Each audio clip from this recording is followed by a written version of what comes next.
By the summer of 1964, the United States was more deeply involved in Vietnam than most people understood or appreciated.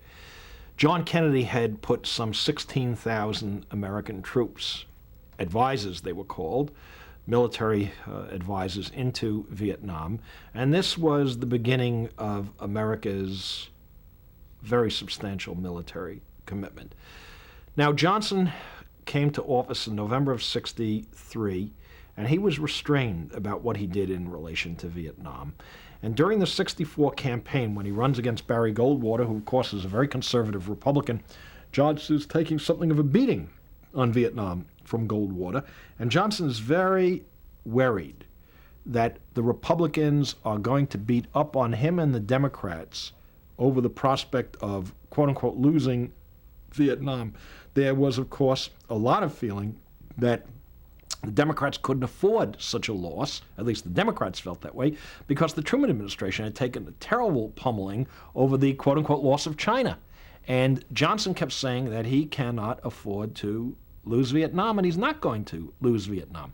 Therefore, in the summer of '64, August, when there was an incident in the Gulf of Tonkin, when North Vietnamese PT boats are alleged to have attacked American destroyers, Johnson jumped on this episode and put a resolution before the United States Congress asking for an endorsement of his administration's policy or the right to take strong action in defense of American interests and defense of America's allies in Vietnam.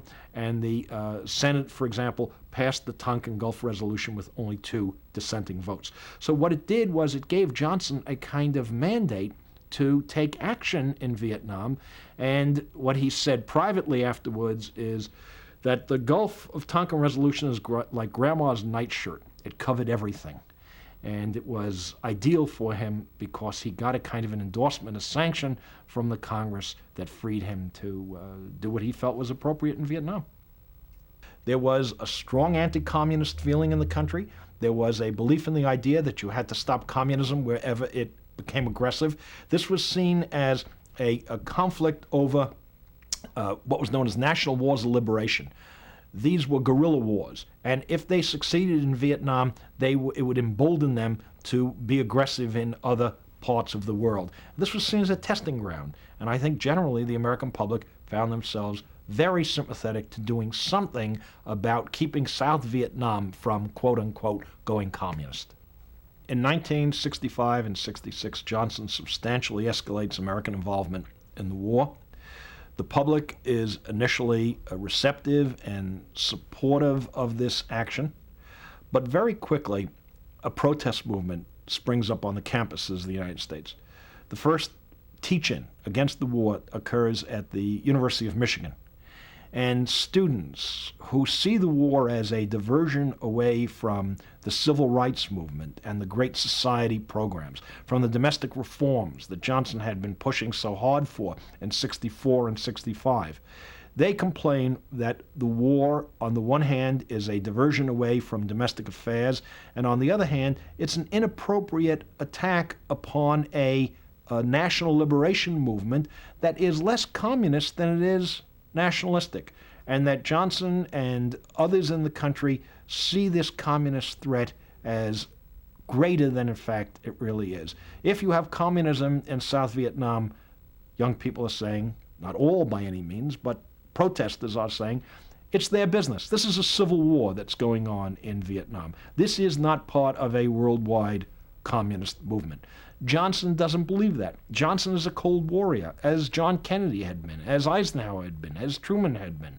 He's a Cold Warrior going back to the early days of the Cold War, and he feels that's essential for the United States to stand up to this communist challenge. And so did Johnson's advisors, most of whom were John Kennedy's advisors. And as David Halberstam said in his famous book, The Best and the Brightest, it was the best and the brightest who were urging him toward escalation of this war. Now, you get a protest movement that begins on campuses and spreads. It grows like a cancer. It is a very powerful and in some ways all-consuming movement. And it's fed by the fact that the war is not going well. It's fed by the fact that there begin to be terrible losses in blood and treasure for Americans, so much so that by 1968, the United States has lost some 30,000 men in the fighting, and there seems to be no end in sight. And Americans begin to wonder, when will this stop? How long will this go on for? Is it worth the price that we're paying? And the answer begins to be probably not. No, we don't need to engage in this kind of bloodletting.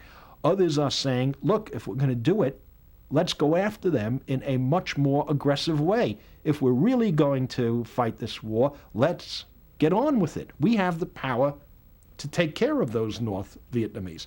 Now, of course, what Johnson does, and will happen later in the Nixon administration, but what Johnson does is strategic bombing. They bomb the hell out of North Vietnam. They drop massive amounts of tonnage. By the end of the Vietnam War, we've dropped something like 3 times the tonnage that we used in all of World War II. It is a massive use of American air power.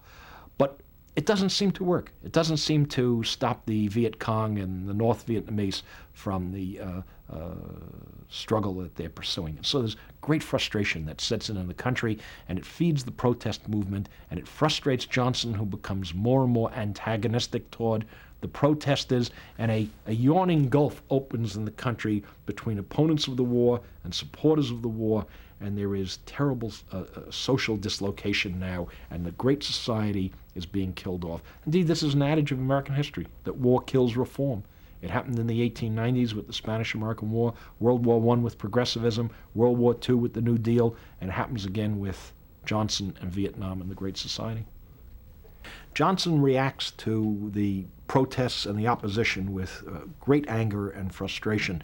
There are anecdotes of him sitting in the White House talking to advisors, drinking Dr. Pepper and munching potato chips and talking about the way in which the communists have infiltrated the opposition, the protest movements. In fact, he says a lot of the journalists who are opposing the war, they get their articles, they get their script from the Soviet embassy. They're taking their cue from the Soviets. Well, of course, this was a gross distortion, but Johnson was so angry and so frustrated, he was overreacting to the expressions of protest against the war. Johnson does use the FBI against opponents. Indeed, the records of the FBI, which are now available to us, some of them available to us under the Freedom of Information Act, shows that Johnson tried to get things on certain reporters, certain journalists, to sort of blight their reputations as a way to get back at them for being so opposed to him in the Vietnam War. But this wasn't strictly Johnson. John Kennedy was very frustrated by the fact that David Halberstam was in Vietnam for the New York Times and sending back stories that were being reported on the front page of the New York Times in 1962-63 about how America was not winning the war, and that the reports coming out of Washington as to how we were pursuing the war were in fact exaggerated. And Kennedy asked the editors of the New York Times if they would consider bringing Halberstam home from his assignment. So it wasn't just Johnson, it was also John Kennedy who was frustrated by the opposition and ready to take steps against it. Johnson's strategy was to win the war as quickly as he could. See, he initially thought that the war in Vietnam could be won in some 12 to 18 months. That was his hope. Of course, the famous saying at the time was, light at the end of the tunnel. They kept saying there's light at the end of the tunnel. They kept predicting that the war was going to reach the win phase, as it was called, in 6 months or 8 months or 9 months. And some very smart person at the time said, sometimes the light at the end of the tunnel is from an onrushing train. Well, there wasn't light at the end of the tunnel. The war kept going on and on. He kept having hopes that we could get done with it quickly, that he could bring the North Vietnamese to the bargaining table, that we work out some kind of negotiated settlement, that we would save South Vietnam from this communist menace or attack. But he didn't get that. And it was too late for him.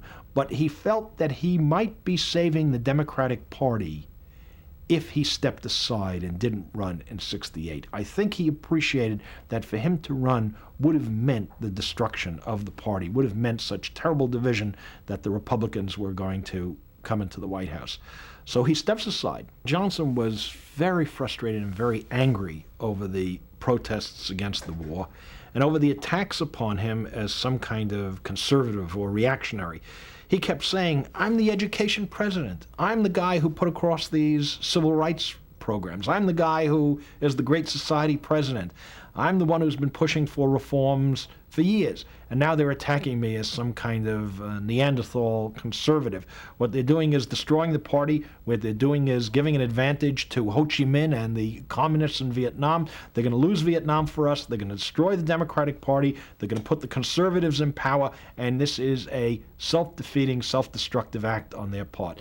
And as it turned out, there was a lot of truth to what he had to say, because the Democrats, of course, have sort of been in the wilderness now for over 20 years in terms of these presidential contests. The mass of Americans by 1969, by the beginning of the 70s, again, like in the 50s, are tired of government activism. They see the Kennedy-Johnson years as an interlude or a period in which certain things needed to be done. They see the civil rights laws as worth maintaining. They see Medicare and Medicaid and federal aid to education as valuable programs which they wish to leave in place. But they're tired of federal activism. They're put off by affirmative action. They're put off by the call, the appeal to a liberal reform crusade. And like in the 50s and like in the 20s after World War I, they want to revert to a kind of old-fashioned conservatism. They want more conservative leadership. They want less government activism. They want less in the way of taxes. They want to be left alone by the government, so to speak. The new conservatism of the 70s rested upon two or three propositions. One was that there had been too much social activism on the part of the federal government, that there was too much in the way of, there was a relaxed social ethical standard in the country, and that people wanted to see a reversion to old-fashioned American ideals. Let's have more morality, a greater premium on religion, on the family, on a kind of honesty in government, on people being left alone to do their own thing, lower taxes, freedom to spend your money the way you want, a greater self-indulgence if people choose to have that. And of course, it's embodied in Ronald Reagan's later appeal to the idea that goes back to the Jeffersonian proposition that the government that governs least is the government that governs best. And so what you have is a desire for less government, greater morality in the society, a greater degree of traditional family attitudes and values. The activism of the 60s, which had these broad gauge goals for civil rights and for defeating poverty in the country, in a sense, the activists become splintered. They turn into much more special interest groups. There is the women's rights movement. There continues to be a civil rights movement, but there is a movement for American Indian rights. There's a movement of Chicanos who are demanding greater equality and opportunity for Mexican Americans.